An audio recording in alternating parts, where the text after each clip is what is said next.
Hello అండి. Welcome back to my channel. నేను మీ మధు. పక్కా తెలుగమ్మాయి vlogs. ఈరోజు ఈ వీడియోలో మా సైడ్ అయితే గుమ్మడికాయ తీపి పులుసు అంటారండి. సో, మీ సైడ్ ఏమంటారో నాకు కామెంట్ చేయండి.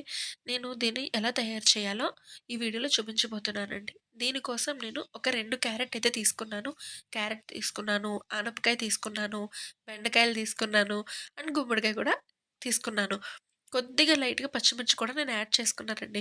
ఈ వెజిటబుల్స్ అన్నీ కలిపి మనం ఇలా చక్కగా పులుసులా చేసుకొని పిల్లలకైనా, పెద్దవాళ్ళకైనా ఇది ఆరోగ్యానికి చాలా అయితే చాలా మంచిదండి. వీటిల్ని చక్కగా ఉడకబెట్టేసుకుందామండి.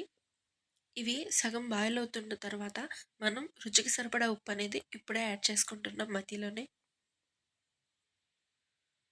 కొద్దిగా పసుపు వేసుకోవాలండి. బాగా కలుపుకొని మూత పెట్టుకుంటే ఇవి చక్కగా ఉడుకుతాయి. ఈలోపు మనం ఈ పులుసుకు కావాల్సినంత చిన్న నిమ్మకాయ సైజంత చింతపండునైతే నానబెట్టుకొని పక్కన పెట్టేసుకుందాం.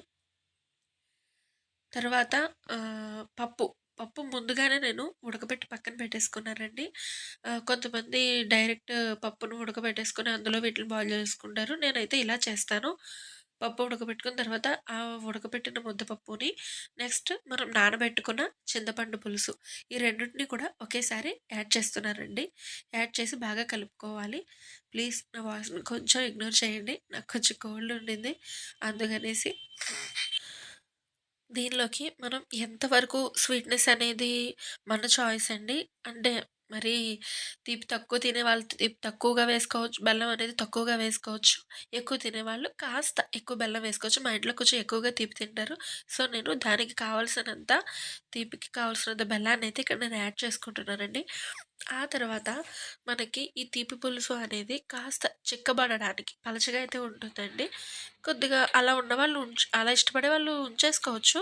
లేదు కొంచెం మాకు చిక్కగా కావాలి అనుకునే వాళ్ళు ఇలా చక్కగా వరిపిండిని ఒక స్పూన్ వరిపిండిని వాటర్‌లో కలిపేసుకొని మనం అలా మిక్స్ చేసుకోవచ్చు. నెక్స్ట్ నేను దీనికి కావాల్సిన పోపు ఆవాలు, మెంతులు, ఇంగువ, ఎండుమిరపకాయలు, కరివేపాకండి.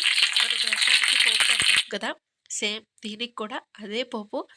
ఇలా పోపు పెట్టుకొని ఫైనల్‌గా మనం చక్కగా పోపు వేసుకొని బాగా కలుపుకోవాలి. పులుసు అయితే రెడీ అయిపోయిందండి. ఈ వీడియో మీకు నచ్చినట్లయితే ప్లీజ్ సబ్స్క్రైబ్ చేసుకోండి.